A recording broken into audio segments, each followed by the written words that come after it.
Welcome back to my class A to the solution. मैं हूं आपका अखलाक सर और बच्चों आज हम करने वाले हैं चैप्टर 2 पॉलिनोमियल।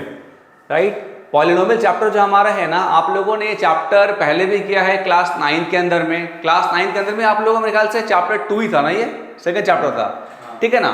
तो सेकंड चैप्टर हम लोगों ने क्लास 9 में भी किया था। वहां पे हम लोगों ने पॉलिनोमियल के जीरोस निकाले थे, कैसे जीरोस निकाला जाता है, उसी का एक नेक्स्ट लेवल अप कह सकते हैं उसको हम, स्टेप जो हमारा क्लास 10 के अंदर में है, ठीक है ना। तो क्लास 9 में जो आप लोगों ने सीखा था कि हम पॉलिनोमियल जीरो कैसे फाइंड आउट करते हैं, ठीक है। आज हम उसके बाद बात करते हैं आगे। थोड़ा सा मैं आप लोगों को डिटेलिंग क्लास 9 का भी दूंगा इसके अंदर में, सो दैट कि आपका थोड़ा सा रिवीजन भी हो जाए क्लास 9 का, ठीक है ना। तो चैप्टर 2 पॉलिनोमियल, सबसे पहला सवाल, पॉलिनोमियल कहते किसे हैं। पॉलिनोमियल हमारा वो अलजेब्रिक एक्सप्रेशन होता है ना जिसके अंदर में वेरिएबल का पावर जो होगा वो होल नंबर होना चाहिए, ठीक है। मतलब वेरिएबल का पावर जब लेते हो ना, वो कभी भी नेगेटिव में, फ्रैक्शन में या रूट्स में नहीं होना चाहिए, ओके। अब आप देखो टाइप्स ऑफ पॉलिनोमियल। पॉलिनोमियल को हम किस फॉर्म में क्लासिफाई कर सकते हैं, तो यहां पे हमारे पास पॉलिनोमियल को क्लासिफाई करने का दो बेसिस है। पहला क्या है बताओ, on the basis of number of terms, on the basis of number of terms, and second क्या है, on the basis of on degree. दो चीजें पहले आप समझो। पॉलिनोमियल, पॉलिनोमियल जो हमारा है, पॉलिनोमियल, राइट, पॉलिनोमियल नहीं होने की कंडीशन समझ लो पहले आप लोग, ठीक है ना। अलजेब्रिक एक्सप्रेशन में जहां कांस्टेंट टर्म्स भी हो, वेरिएबल्स भी हो, ठीक है ना, उसे हम पॉलिनोमियल कहते हैं। बट कौन कौन सा अलजेब्रिक एक्सप्रेशन पॉलिनोमियल नहीं कहलाता है, क्लास 9 में आप लोगों ने किया था। ऐसा कोई भी अलजेब्रिक एक्सप्रेशन जहां पे वेरिएबल, अब वेरिएबल का हमने, वेरिएबल कुछ भी हो सकता है, मैं यहां पे x मान के चल रहा हूं कि लेट से मान के चलो अगर हमारा वेरिएबल जो है ना वो अंडर रूट हो, या फिर वेरिएबल का पावर नेगेटिव हो, या फिर वेरिएबल हमारा फ्रैक्शन में डिनोमिनेटर में हो, इन तीन केस पे हमारा जो है ना पॉलिनोमियल नहीं कहलाएगा। बस ये आप ध्यान रखना और कुछ नहीं। किसी भी अलजेब्रिक एक्सप्रेशन का पॉलिनोमियल नहीं होने का कंडीशन क्या है कि जो वेरिएबल उसके अंदर में होगा, वेरिएबल ना तो रूट में हो, ना ही उसकी पावर नेगेटिव हो, और ना ही डिनोमिनेटर में हो। This is the identification of not having a polynomial या नॉट सीइंग अ पॉलिनोमियल, ठीक है ना। अब जो है जरा हम बात करते हैं आगे कि टाइप्स क्या है पॉलिनोमियल के, पॉलिनोमियल कितने टाइप्स के होते हैं। तो पॉलिनोमियल का जो क्लासिफिकेशन होता है, एक मैंने आपको बताया था किस फॉर्म में होता है, on the basis of number of terms. तो जब नंबर टर्म्स की बात करते हैं ना, टर्म्स मतलब क्या हुआ, कितने कांस्टेंट या कितने वेरिएबल मिलके बना रहा है आपस में। एक होता है हमारा मोनोमियल, तो फर्स्ट वन इज मोनोमियल। तो मोनोमियल का मतलब क्या हुआ, उसमें कितने टर्म्स आएंगे, वन टर्म। अब वन टर्म कुछ भी ले लिया हम लोगों ने एग्जांपल में लिखा x लिख दिया, या 4 लिख दिया, या y लिख दिया, या x का स्क्वायर लिख दिया, कुछ भी सिंगल टर्म में तो क्या कहलाएगा वो मोनोमियल। एक होता है बच्चों हमारा, क्या बताओ, बाइनोमियल। उस पर कितने टर्म्स आते हैं, टू टर्म्स। कैसे हो जाएगा हमारा, जैसे कि x प्लस 1, या फिर बनाया हम लोगों ने कि x का स्क्वायर प्लस 2, या फिर हम कुछ लेते हैं, हम x की जगह में हम कुछ और लेंगे, हम लिखेंगे y स्क्वायर प्लस 3, कुछ भी। मतलब कितने टर्म्स होने चाहिए, दो टर्म है ना, एक टर्म, दो टर्म, एक टर्म, दो term, one term, two terms होगा तो क्या कहलाएगा वो बाइनोमियल। एक क्या होता है हमारे पास में, ट्राइनोमियल। ट्राइनोमियल मतलब क्या हुआ, 3 टर्म्स। और 3 टर्म्स में हुआ तो कुछ भी ले लिया हम लोगों ने लिखा x plus y plus z, 3 term में आ गया हमारे पास में, ठीक है ना। या x का स्क्वायर प्लस x प्लस 4, है ना, मैं x ले रहा हूं, y z कुछ भी ले लो, बस 3 टर्म होने चाहिए ना, चाहे पॉजिटिव हो, नेगेटिव हो, स्क्वायरिंग हो, क्यूब हो, कुछ भी हो, 3 टर्म होने चाहिए। तो क्या कहलाएगा वो ट्राइनोमियल। तो ये तो हो गया हमारा क्या, classification of polynomial on behalf of number of terms. एक होता है हमारा कौन सा, on basis of degree. Degree का मतलब क्या होता है, किसी भी पॉलिनोमियल या किसी भी अलजेब्रिक एक्सप्रेशन में जो वेरिएबल है ना उसका हाईएस्ट पावर, उसे कहते हैं डिग्री ना। लिखा ना आप लोगों ने कि highest power of variable, this is called degree, okay. अब सबसे पहली बात, पहला क्या कहलाता है हमारा बताओ इसके अंदर में, ऑन बिहाफ ऑफ डिग्री। पहला क्या होता है, कांस्टेंट पॉलिनोमियल। कांस्टेंट के अंदर डिग्री क्या हो जाएगा, 0। वहां पर हमारा कांस्टेंट नंबर रहेगा, फॉर एग्जांपल 4 एक कांस्टेंट नंबर है, ठीक है ना। सेकंड, या वेरिएबल है ही नहीं तो हम कहां से निकालेंगे डिग्री, डिग्री हमारे वेरिएबल का पावर होता है। सेकंड क्या है हमारा, लीनियर जो पॉलिनोमियल होगा ना उसका जनरल फॉर्म क्या होता है, ए एक्स प्लस बी, और इसका डिग्री कितना होता है हमारा 1। अगर डिग्री इसका 1 है तो इसका जीरो कितना आएगा, 1 ही आएगा, ठीक है ना। और उसका जनरल फॉर्म क्या होता है, एक्स प्लस बी। जैसे एग्जांपल लेते हैं हम लोग 2x प्लस 3। अब खुद देखो, अगर हम 2x plus 3 is equal to 0 जब निकालने चाहते हैं इसका, तो x का, तो हमारा x का कितना आएगा वैल्यू बताओ, -3/2 आएगा ना। क्या इसके अलावा x का कोई और वैल्यू आ सकता है इस वाले पॉलिनोमियल में, नहीं आ सकता ना। इसका मतलब जो इसका 0 निकलेगा वो एक ही निकलेगा, यूनिक निकलेगा, जिसे हम कहते हैं -3/2, ठीक है ना। तो जो आपका लीनियर पॉलिनोमियल होगा ना उसके एक ही 0 निकल करके आएंगे, ठीक है बच्चों। अब इसके बाद क्या आता है नेक्स्ट बताओ हमारा, नेक्स्ट इज क्वाड्रेटिक पॉलिनोमियल, ठीक है ना। इस पे तो स्टार लगा दो क्योंकि हमारा पूरा 10th का सिलेबस क्वाड्रेटिक पॉलिनोमियल के ऊपर ही है, ठीक है। क्वाड्रेटिक पॉलिनोमियल डिग्री कितना होता है 2, मतलब हाईएस्ट पावर 2, ओके। जीरोस कितने हो जाएंगे इसके, एटमोस्ट 2, ठीक है ना। अल्फा और बीटा जैसे कहते हैं, बात करेंगे इसके बारे में। जनरल फॉर्म क्या होता है इसका, a² plus bx plus c, okay. Example ले लिया हम लोगों ने 2x का स्क्वायर प्लस 4x प्लस 10, कुछ भी ले लो, डिग्री कितना होगा इसका 2, ओके। और इसके बाद लास्ट क्या आता है हमारे पास में, क्यूबिक पॉलिनोमियल, उसके आगे भी आता है, बाइक्वाड्रेटिक भी आता है, ठीक है ना। क्यूबिक पॉलिनोमियल डिग्री कितना होगा 3, जीरोस कितने निकलेंगे इसके, जीरोस निकलेंगे एग्जैक्टली 3 निकलेंगे इसके जीरोस, ठीक है ना। इसमें क्या होता है, एटमोस्ट 2 होता है, इसके एग्जैक्टली 3 हो जाएगा। ये हो गया इसका जनरल फॉर्म।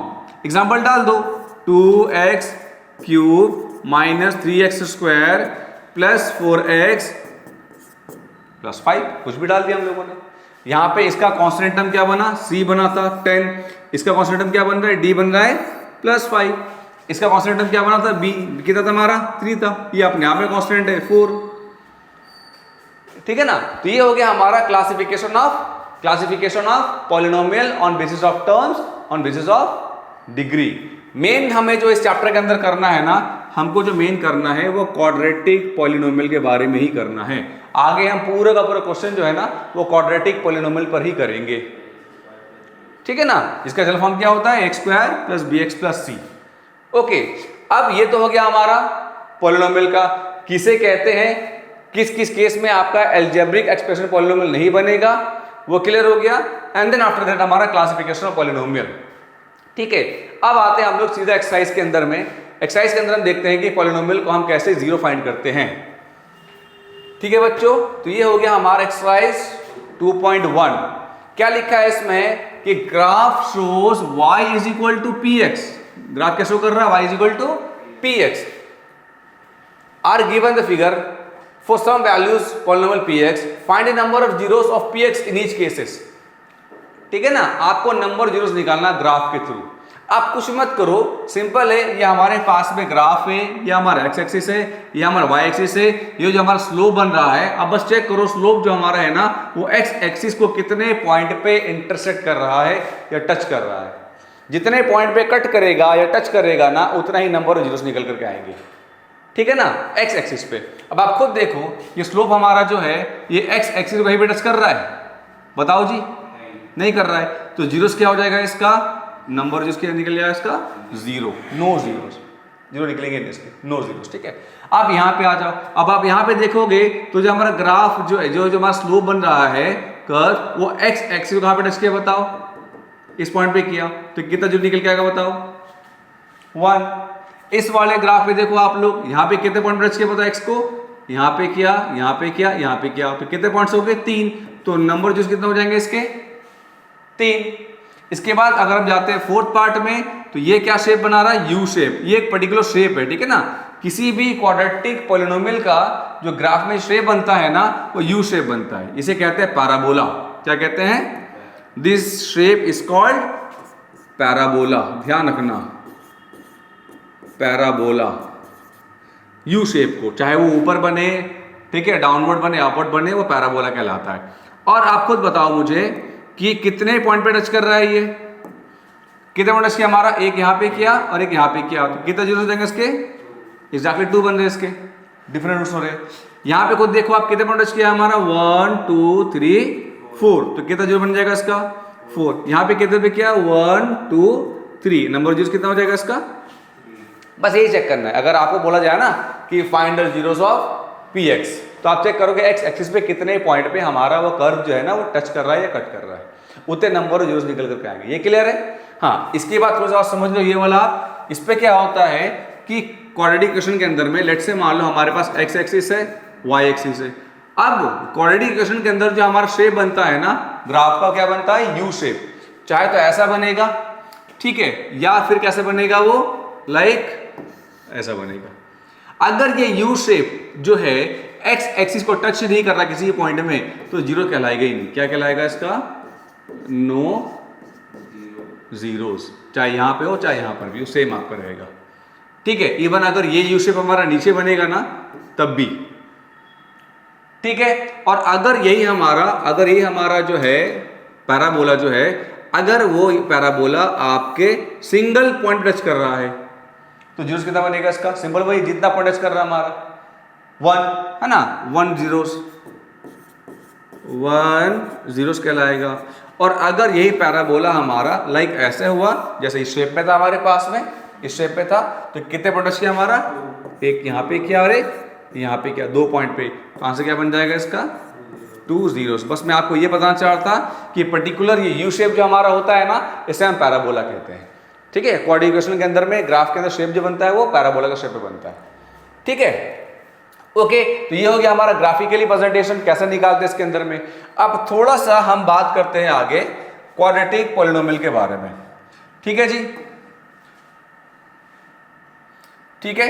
क्वाड्रेटिक पॉलिनोमियल, जैसे आपको बताया मैंने कि क्वाड्रेटिक पॉलिनोमियल जो है, थोड़ा सा आप पहले समझो क्योंकि हमारा पूरा सिलेबस है इसी के ऊपर डिपेंड है। किसी भी क्वाड्रेटिक पॉलिनोमियल का, क्वाड्रेटिक पॉलिनोमियल, राइट। अब क्वाड्रेटिक पॉलिनोमियल का जो हमारा जनरल फॉर्म बनता है ना, वो क्या फॉर्म बनता है बताओ? इसका जो फॉर्मेशन होता है, इसका ये किस फॉर्म में पाया जाता है? ax² plus bx plus c, ठीक है।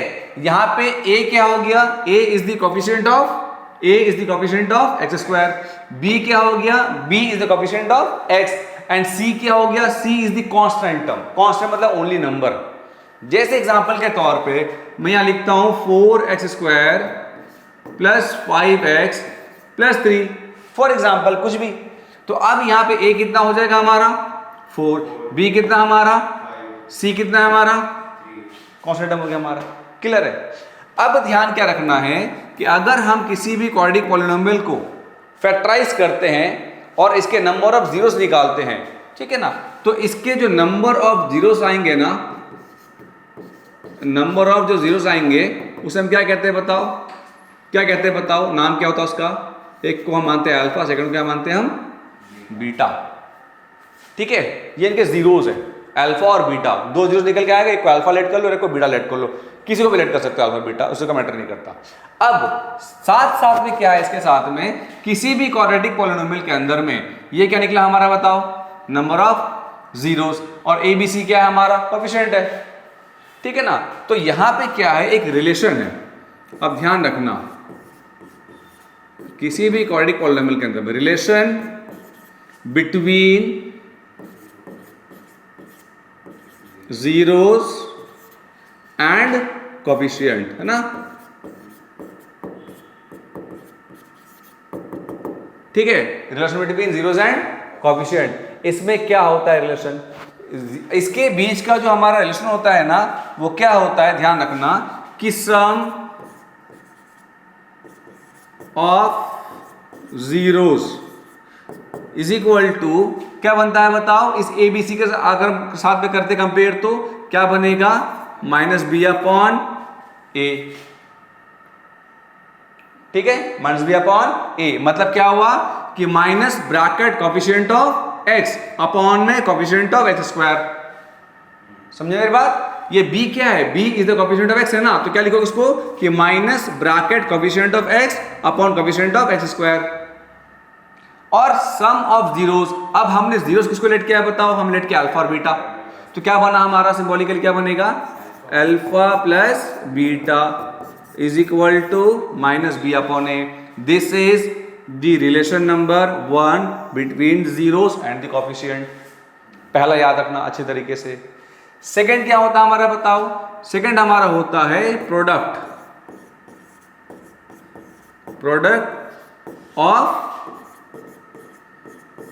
जीरोस। ठीक है, अब ये क्या हो गया कल बताओ? हमारा इस रूल क्या बनता है? तो सी अपॉन ए। सी हमारा क्या है? कांस्टेंट टर्म हो गया, तो कांस्टेंट टर्म अपॉन में कोफिशिएंट ऑफ एक्स स्क्वायर। आप ये भी कह सकते हो, बट डिटेल मत जाओ। जो जो चीज काम की है ना, जिससे हमारा काम चल रहा है, हमारे मार्क्स आ रहे, उतने में रहो। ठीक है, तो इसलिए मैं बहुत ज्यादा अंदर नहीं जाके लेके जा रहा आप लोगों को। जो मेन जो की टर्म्स है जो समझने का, जिससे आपका चैप्टर का कॉन्सेप्ट क्लियर हो जाएगा, जिससे आप क्वेश्चंस को प्रॉपर तरीके से कर लोगे, जिससे आपके पूरे मार्क्स आ जाएंगे, मैं उसी में बात कर रहा हूं आपसे। ठीक है ना? तो अब क्या है? प्रोडक्ट ऑफ जीरोस क्या हो गया हमारा? सी अपॉन ए। सी क्या है? Constant term. ए क्या है? Coefficient of x square. तो बात तो ये हो गया हमारा। अब हमारे पास जीरोस है, वो क्या क्या है बताओ? Alpha multiply by beta is equal to C upon A. ये बन गया हमारा दूसरा relation between zeros and coefficient. ठीक है जी, तो ये हमारा जो दो रिलेशन है ना, इसी के बाद इसी पे अब ये आगे हम क्वेश्चन करेंगे। ठीक है, तो कोई भी क्वाड्रेटिक इक्वेशन जिसका जनरल फॉर्म किस फॉर्म में होता है? X square plus B x plus C. Factorise करोगे, मोस्टली दो जीरोस निकलेंगे हमारे, या तो इक्वल रूट्स निकलेंगे या डिफरेंट रूट्स निकलेंगे। उन रूट्स को हम क्या मानेंगे? अल्फा और बीटा। उसके बाद जब हम निकालते relation between this zeros and this coefficient, तो पहला क्या है रिलेशन कि alpha plus beta is equal to minus B upon A. दूसरा क्या है relation? Alpha into beta is equal to C upon A. ठीक है, क्लियर है? तो इन दो चीज को ध्यान में रखो, अभी नोट कर लो आप, आगे हम करेंगे तो इसी के ऊपर बात करेंगे। अब आते हैं हम लोग एक्सरसाइज के अंदर में, हम यूज कैसे करेंगे। एक्सरसाइज 2.2 क्या लिखा है? पहला क्वेश्चन आपका, find the zeros of the following quadratic polynomial. आप इन क्वाड्रेटिक पॉलिनोमियल जीरोस निकालो एंड देन वेरीफाई करो, इसको। ठीक है, क्या वेरीफाई करना है कि इनके जीरोस में और कोफिशिएंट्स में क्या रिलेशन है, ये पता करना है। ठीक है ना? तो सिंपल है, अगर हमारे पास में पॉलिनोमियल 3 टर्म में आया, मतलब ट्राइनोमियल है, तो हम क्या करेंगे? इसको मिडिल टर्म स्प्लिटिंग करेंगे। तो सबसे पहले क्या करना? सबसे पहले यहां से आप ए बी सी के वैल्यू निकालो। बताओ ए कितना है? 1 है ना? एक्स स्क्वायर का जो कोफिशिएंट होगा कुछ भी नहीं है तो 1 आ जाएगा। बताओ बी कितना है? -2। ठीक है, कई बच्चे क्या करते हैं? साइन नहीं लिखते। साइन भी लिखना आप साथ साथ में, साइन भी मैटर करता है। ठीक है, साइन का बहुत बड़ा रोल है। छोटी छोटी गलतियां जो है ना मैथ्स के अंदर में, एक बात ध्यान रखना, मैं यही रोक दूं आपको, मैथ्स के अंदर गलती की माफी नहीं है। आप जितना शुरुआत में गलती करोगे, आपका सॉल्यूशन उतना ही आगे बढ़ता हुआ गलत होता चला जाएगा। ठीक है ना? इवन साइन, अगर आपने पॉजिटिव की जगह नेगेटिव या नेगेटिव या पॉजिटिव डाल दिया ना, तो वहां से भी आपका पूरा का पूरा सॉल्यूशन रॉन्ग हो जाता है। तो कोई गलती की माफी नहीं है। ठीक है, अब ध्यान दो यहाँ पे। तो ए कितना है हमारा? 1, बी कितना है बताओ? -2, और सी कितना हमारा बताओ? -8। अब क्या करेंगे हम? Middle term splitting. आप ए को सी से मल्टीप्लाई करो, कितना आ रहा है? 8, 1 8 जा 8। अब चूज एनी 2 नंबर जिसको मल्टीप्लाई करने पे 8 आए, मतलब हमने ए को सी से मल्टीप्लाई किया, 8 आया, और बी कितना है? 2। अब 2 नंबर लो, मल्टीप्लाई करो, 8 आए, कितना आएगा बताओ? 4 मल्टीप्लाई बाई 2 और 4 -2 निकल गया हमारे पास 2 नंबर। कौन कौन सा निकला बताओ? 4 और 2। तो मिडिल का जो नंबर हमारा 2 है ना, उसको हम क्या लिखेंगे? 4 -2। ठीक है ना? अब स्प्लिट कैसे करोगे? देखो आप, हमको नंबर मिल चुका है 4 और 2। क्या करना है? मैंने आप लोग स्टार्टिंग में आपको चैप्टर 4 बताया था कि जब आप स्प्लिट करोगे, एक्स का स्क्वायर ब्रैकेट डाल दो, सबसे बेस्ट पार्ट। हमको लाना है 2, क्या हो जाएगा? 4 -2, बाहर x -8 कर दिया। ठीक है ना? कि 4 से 2 का माइनस करोगे 2 आ जाएगा हमारा। ब्रैकेट पे रखा है, इसको ब्रैकेट रखना हमेशा। अब क्या होगा? एक्स का स्क्वायर ब्रैकेट ओपन करो, -4, साथ में क्या लग रहा है? x, minus minus plus 2x -8। फिर क्या हो जाएगा उसके बाद? इन दो टर्म का निकालो कॉमन, क्या निकल रहा है? x -4, और ये दोनों नंबर किससे डिविजिबल है? 2 से। HCF क्या निकल रहा है? 2 ना? 2 रखा, अंदर क्या आ जाएगा? x -4। हमेशा क्या होता है मिडिल टर्म स्प्लिटिंग में? क्या होता है कि जब हम फैक्टराइज, जब कॉमन निकालते हैं ना, तो ब्रैकेट का टर्म सेम होना चाहिए। अगर ब्रैकेट टर्म सेम नहीं हुआ तो जाहिर सी बात है आपने कहीं गलती की होगी, दोबारा जाओ चेक करो और उसको करेक्ट करो। ठीक है, क्या है यहाँ पे x प्लस 2 एक में आ गया हमारा, एक में क्या आ गया x माइनस 2, दो फैक्टर निकल गए हमारे। अब हम इन दो फैक्टर से क्या करेंगे बताओ, दो जीरोस निकालेंगे। कैसे, हम यहां लिखेंगे कि x plus 2 is equal to 0, x कितना आया बताओ, x निकल के आया हमारा माइनस 2। चलो पहला हो गया हमारा, नहीं जीरोस निकल गया हमारा। ठीक है, सेकंड क्या हमारा x minus 4 is equal to 0, x कितना आएगा बोलो 4, ये क्या हो गया हमारा सेकंड जीरोस हो गए। अब हम क्या करेंगे, इन दोनों जीरोस को हम क्या लेट कर लेंगे बताओ, हम लेट करेंगे इसको फर्स्ट जीरो कॉल्ड अल्फा। ठीक है ना, अल्फा कितना आया, कितना आया अल्फा हमारा -2। Second zero called beta, beta कितना आया हमारा 4, तो अल्फा निकल गया और बीटा निकल गया। अब जो है इसके बाद हमें क्या करना था, वेरिफिकेशन। कैसे करोगे वेरिफिकेशन बताओ आप, तो आप यहां लिखोगे कि क्या था हमारे पास कि sum of zeros is equal to क्या था हमारे पास -b अपॉन a। तो सम जीरोस हमारा क्या था alpha plus beta is equal to क्या था बताओ -b अपॉन a। अल्फा कितना आया -2, बीटा कितना आया 4 is equal to minus bracket b कितना हमारा, b ऑलरेडी नेगेटिव में है ना, तो ब्रैकेट लेंगे अपॉन a कितना हमारा 1। अब अगर आप ओपन करोगे इसको तो -2 + 4 कितना बचेगा 2 इज इक्वल टू ये माइनस ओपन करो कितना आएगा 2। चेक करो इक्वल हो गया दोनों ना, कि alpha plus beta -b upon a के बराबर हो गया, इक्वल ही होना चाहिए क्योंकि रिलेशन है ये। ठीक है, सेकंड क्या हमारे पास में, सेकंड क्या रिलेशन बताओ प्रोडक्ट, तो यहां लिखेंगे हम प्रोडक्ट ऑफ जीरोस क्या हो जाएगा बताओ इज इक्वल टू में c अपॉन a। तो प्रोडक्ट हमारा क्या हो जाएगा alpha multiply by beta is equal to बताओ c अपॉन a।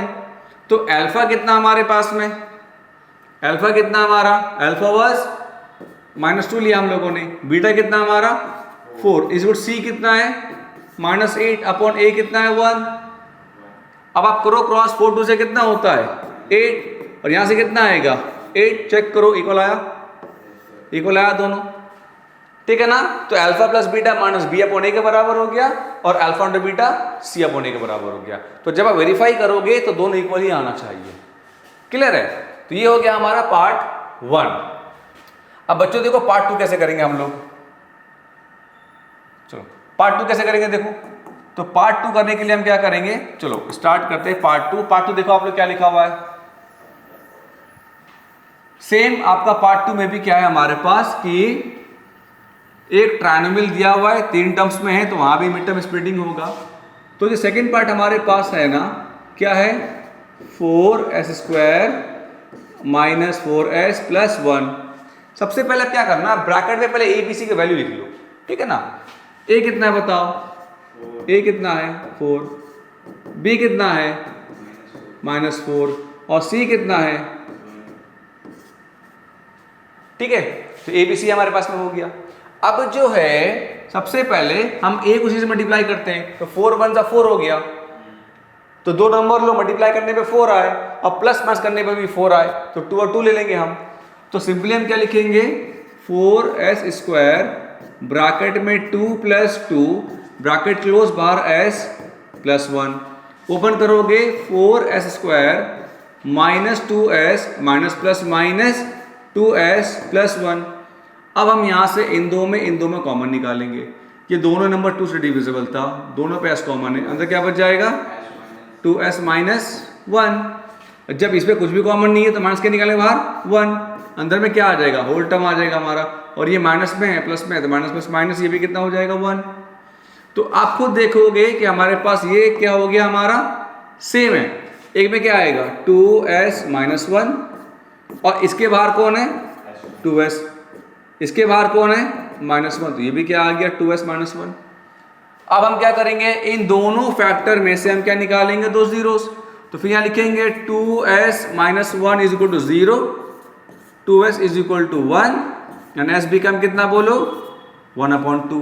तो अल्फा कितना आ गया हमारा बताओ 1/2। अब इसको ले लो आप 2s - 1 is equal to 0, 2s is equal to 1, s कितना आ जाएगा 1/2। सेकंड को हम क्या लेट करते हैं बताओ बीटा, बीटा कितना आ गया बोलो 1/2। दोनों आ गया हमारे अल्फा और बीटा। अब अगेन क्या करना था हमको वेरिफिकेशन। तो जो वेरिफिकेशन करना था हमारा पहला क्या था कि alpha plus beta is equal to -b/a। Alpha कितना है बताओ 1/2, बीटा कितना है हमारा 1/2 इज इक्वल टू -b। तो b कितना हमारा, तो हम दो माइनस था एक ब्रैकेट रखा, अपॉन a कितना हमारा 4।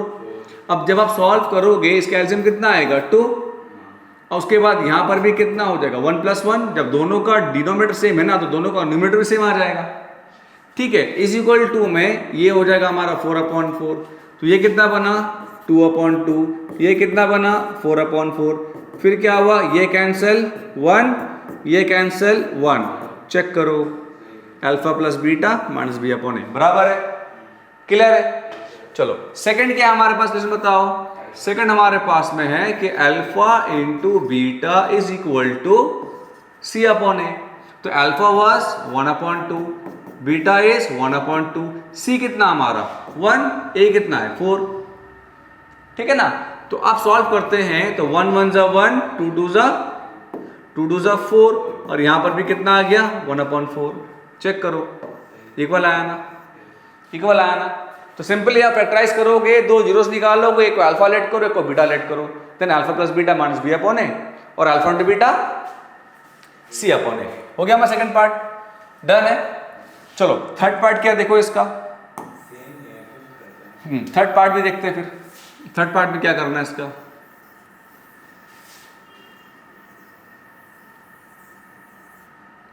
थर्ड पार्ट में क्या बच्चों, ये 3 टर्म में है ना। तो 3 टर्म में अगर है हमारे पास में तो क्या दिया है बताओ 6x² - 3 - 7x। एक बात ध्यान रखना, मैंने आप लोगों को क्या बताया था, मैंने आप लोगों को बताया था किसी भी क्वाड्रेटिक पॉलिनोमियल का जो जनरल फॉर्म होता है ना वो किस फॉर्म में होता है बताओ, ax² + bx + c। c means constant term, constant term हमेशा कहाँ होना चाहिए एंड में, लास्ट में। अब आप खुद देखो कांस्टेंट टर्म कहाँ पे आ गया बीच में, तो आप इसको इस फॉर्म में फैक्टराइज नहीं कर सकते। पहले इसको अरेंज करो जनरल फॉर्म के अकॉर्डिंग। तो क्या बनेगा हमारा, ये बनेगा 6x² - 7x - 3। पहले आप इसको इस फॉर्म में लेकर के आओगे, इसके बाद आप सेम वही आ गया ट्रायंगल के फॉर्म में आ गया, इसको स्प्लिट करोगे फैक्टराइज करोगे, सही ना। तो क्या बनेगा बताओ, तो ये बनेगा हमारा 6x², 6 × 3 = 18, 18 है, दो नंबर लो मल्टीप्लाई करने पर 18 आए और प्लस माइनस करने में 7 आए, क्या करेगा बोलो, क्या करेगा बताओ 9 - 2 x - 3 है ना। अब पहले यहाँ पे नाम लिखो फटाफट, वैल्यूज डालो। a कितना हमारे पास, a इज 6, b कितना हमारा -7, c कितना है -3। तो अगर आप इसको सॉल्व करते हो आगे तो 6x² - 9x + 2x - 3। अब इन दोनों कॉमन निकालो, ये दोनों ही नंबर किसके टेबल में आता है 3, x कॉमन, अंदर क्या बच जाएगा 3 × 2 = 3 × 3 = फिर इस पे कुछ भी कॉमन नहीं है तो 1 निकाल लिया, अंदर क्या आ गया 2x - 3। चेक करो हमारा ब्रैकेट सेम है, मतलब फैक्टराइज सही जा रहा है। अब क्या करेंगे, एक में क्या आ जाएगा हमारा 3x + 1, एक में क्या आ जाएगा हमारा 2x - 3। अब हम क्या करेंगे, हम यहाँ लिखेंगे कि 3x + 1 0, 3x = -1, x कितना हो जाएगा बताओ -1/3। ठीक है जी, क्लियर है। ये हो गया हमारा पहले वाले का। इससे निकालोगे तो 2x - 3 = 0, 2x = 3 एंड x कितना हो जाएगा बताओ 3/2। निकले 2x हमारे पास में। पहले वाले को हम मान लेंगे अल्फा, अल्फा बिकम -1/3, दूसरा को मान लेंगे बीटा, बीटा बिकम 3/2। डन है। अब इसके बाद क्या होगा हमारा, तो इसके बाद हम उसके बाद सिंपल है वही वेरिफिकेशन करते हैं हम। क्या होगा हमारा वेरिफिकेशन कि alpha plus beta, alpha plus beta, alpha plus beta is equal to minus B upon a. Alpha plus beta क्या हो जाएगा हमारा माइनस बी अपॉन ए। तो अल्फा कितना हमारा -1/3, बीटा कितना हमारा 3/2 is equal to minus B upon A. तो माइनस बी कितना हमारा बताओ, बी कितना है, तो माइनस ब्रैकेट -7 अपॉन ए कितना बताओ, ए हो गया 6 हमारा। अब अगर आप इसको एलसीएम लोगे तो कितना है एलसीएम, 6 आ गया। क्रॉस मल्टीप्लाई कर दो, 2 1 जा 2, 3 3 जा 9, यहाँ पे कितना हो गया बताओ, सॉल्व करेगा तो 7/6। इसके बाद अब आप सॉल्व कर दो, -2 + 9 कितना बचेगा 7/6, यहाँ कितना आया 7/6। अब आप क्या करोगे बताओ, कंपेयर, इक्वल आ गया। फिर नेक्स्ट क्या था हमारे पास में, alpha into beta is equal to क्या था हमारा सी अपॉन ए। तो अल्फा कितना हमारा बोलो, अल्फा -1/3 इंटू बीटा कितना हमारा 3/2 इज इक्वल सी कितना है 3 और ए कितना है 6। यहाँ से 3 क्या हो गया कैंसल, क्या बचा -1/2 इज इक्वल टू 3 1 जा 3 3 2 जा 6, क्या बचा -1/2। चेक करो क्या आया, दोनों का वैल्यू सेम आया ना, सेम आया, क्लियर है। तो इस तरीके से हमारा क्वेश्चन नंबर 3 सॉल्व होगा जब भी, मतलब ये थर्ड पार्ट हमारा, ठीक है। जब पहले चेक करना है कि हमारा जो पॉलिनोमियल दिया हुआ है उसका जनरल फॉर्म सही है या नहीं है। समटाइम क्या होता है कि बच्चे इसी को रख के सॉल्व करना शुरू कर देते हैं कि सर स्प्लिट तो हो नहीं रहा, फैक्टराइज हो नहीं रहा, ठीक है ना। चेक करना जनरल फॉर्मूला पहले उसका किस फॉर्म में है वो, ठीक है। तो अब जो है इसके बाद देखो आगे हमारा क्या है क्वेश्चन, नेक्स्ट हमारा कौन सा पार्ट है बताओ, फोर्थ पार्ट, ठीक है ना। चलो तो फोर्थ पार्ट करते हैं हम लोग अभी। इसके बाद फोर्थ पार्ट क्या है बच्चों, देखो आप लोग,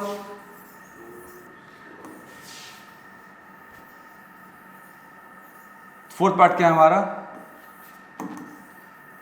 ठीक है। फोर्थ पार्ट क्या लिखा है हमारा, ये यहां पर क्या हमारे पास में यहां पे 2 टर्म्स है 4u² + 8u। तो हम क्या करेंगे देखो ध्यान दो, 4u² + 8u। पहले आप a और b निकालो, a कितना है,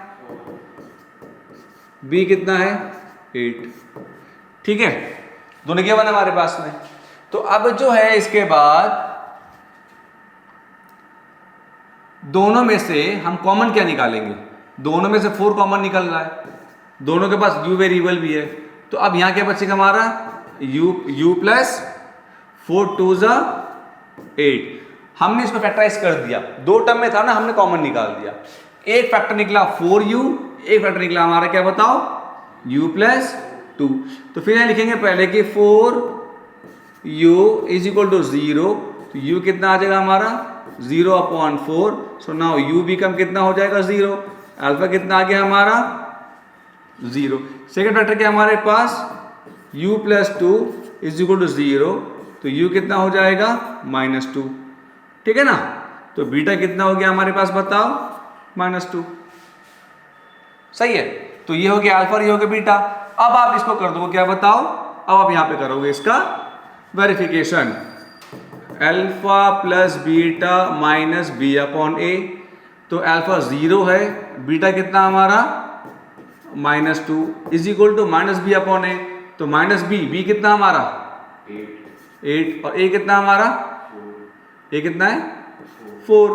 तो अब कितना आ जाएगा यहां से प्लस में, -2 आ गया, कैंसल आउट को कितना आ रहा है 2, तो कितना आया -2 इज इक्वल टू -2, ये हो गया हमारा इक्वल।